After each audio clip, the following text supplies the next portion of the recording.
This is a lucid dream and not planet Earth. Because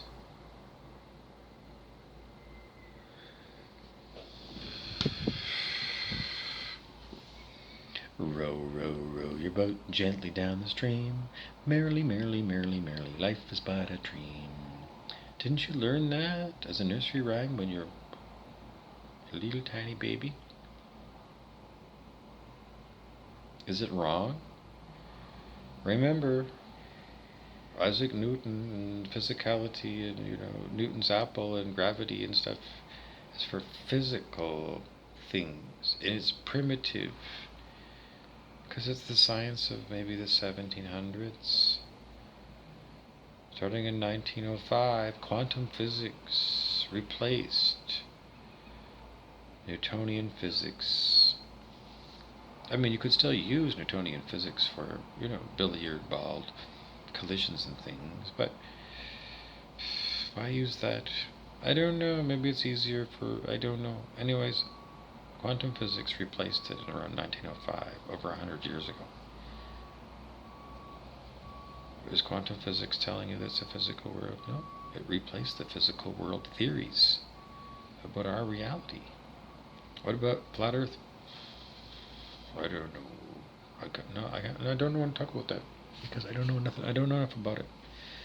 If the library computer on the Starship Enterprise was being consulted about this theory of the flat Earth, maybe it's got information. But if you access my database of my library computer and you ask me about flat Earth, it says insufficient data.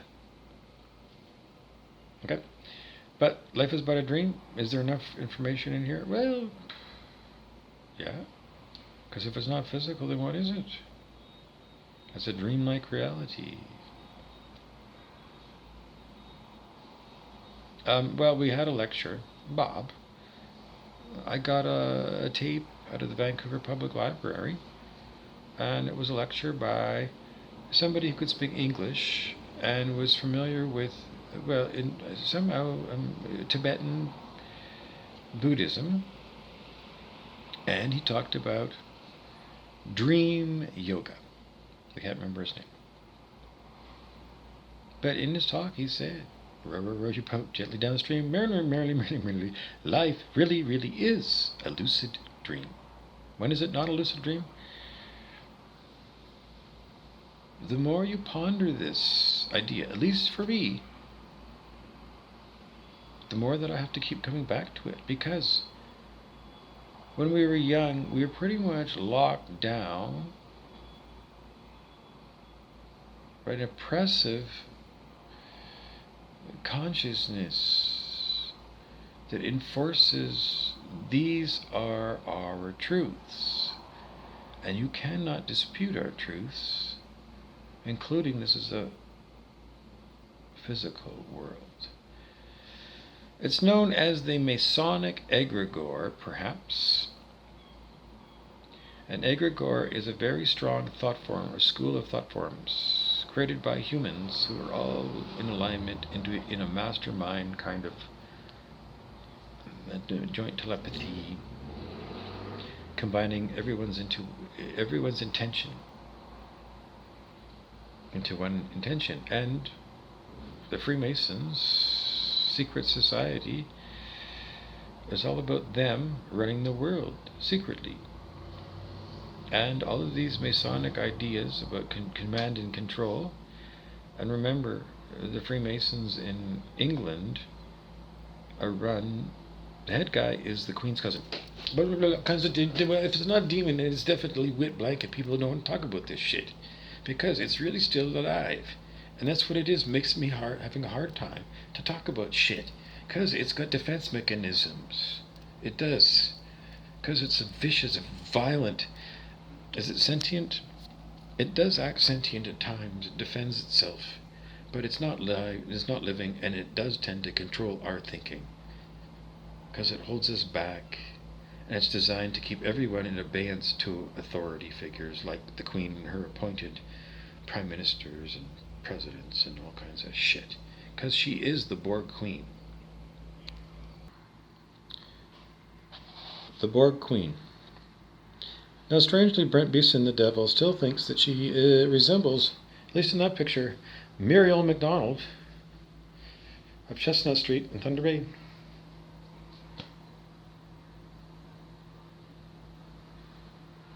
The Queen Mum, this old lady's mother, was alive when I was a boy, and she was known as the Queen Mum.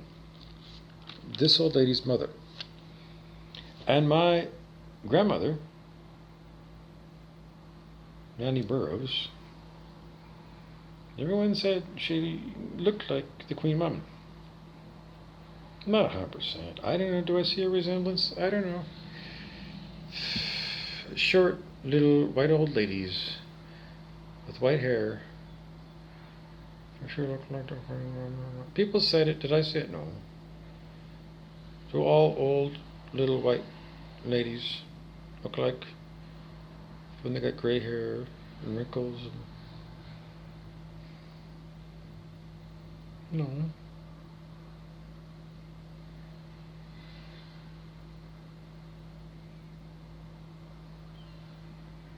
I worked in an old folks home with lots of old ladies.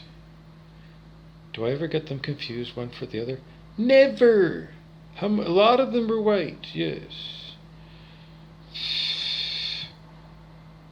I never get them mixed up. No. Does my grandmother look like the Queen Mum? In my opinion, no. In those days, would I go along with it? Well, they would always say it as if it was true. I would say fine. If you want to have that little game somehow, well, whatever. But no, they're not identical twins. No. They're just short, little 5'2", little old ladies with gray hair and wrinkles, with white skin, and they both originated in the country of England. Well, my grandmother was born in Canada, but somewhere along the tree of ancestry traces back to England. Her maiden name is Montgomery, as in the field marshal. Montgomery.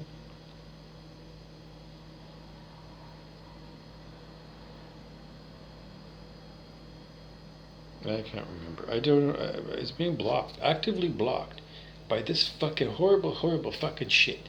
Because it's part of the fucking game to make me your host for the day of my fucking TV show.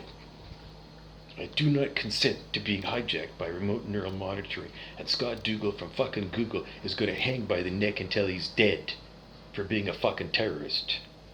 Because that's the penalty in Pakistan, and clearly he's a Paki. So we're gonna call Scott Dougal Pakistan. Can't help you out, because that's what the devils have got me saying. To you, Scott Dougal, your fucking company and your fucking garbage. Fuck off. Because you just fuck off. You fucking devil. Scott Dougal from Google, director of Google. Look him up on LinkedIn. DOUGALL.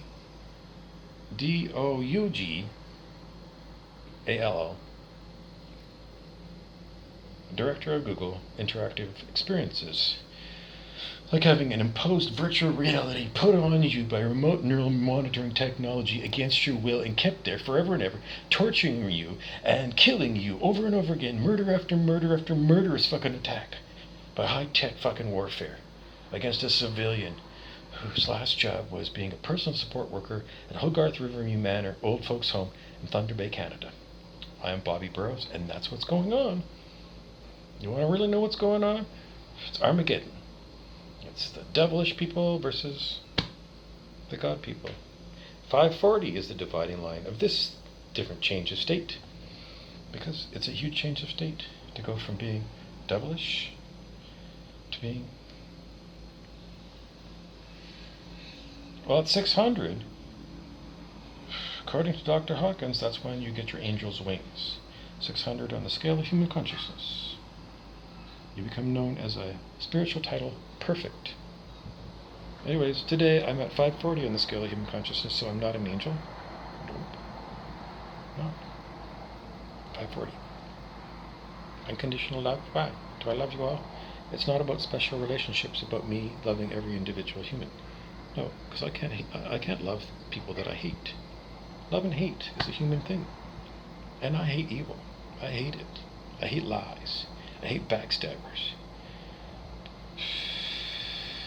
I hate fuckfaces.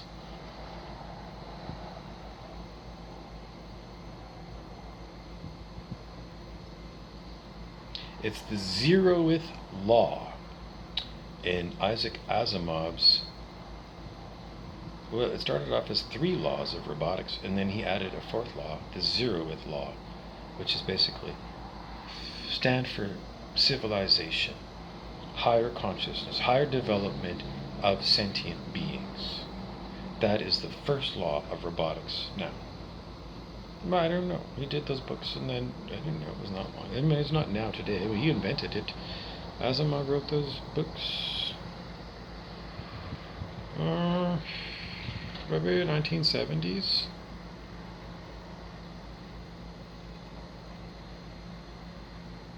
You know, all the robot books that Isaac Asimov wrote. You can read them. Go to the library and see if you can get them. And then you'll understand. Because the robots that are being built on planet Earth, there's no requirement for the 4 laws of robotics. There's no laws on it. It doesn't seem to matter whether there's laws in the books or not. People are going to dabble that are devils. That's never know.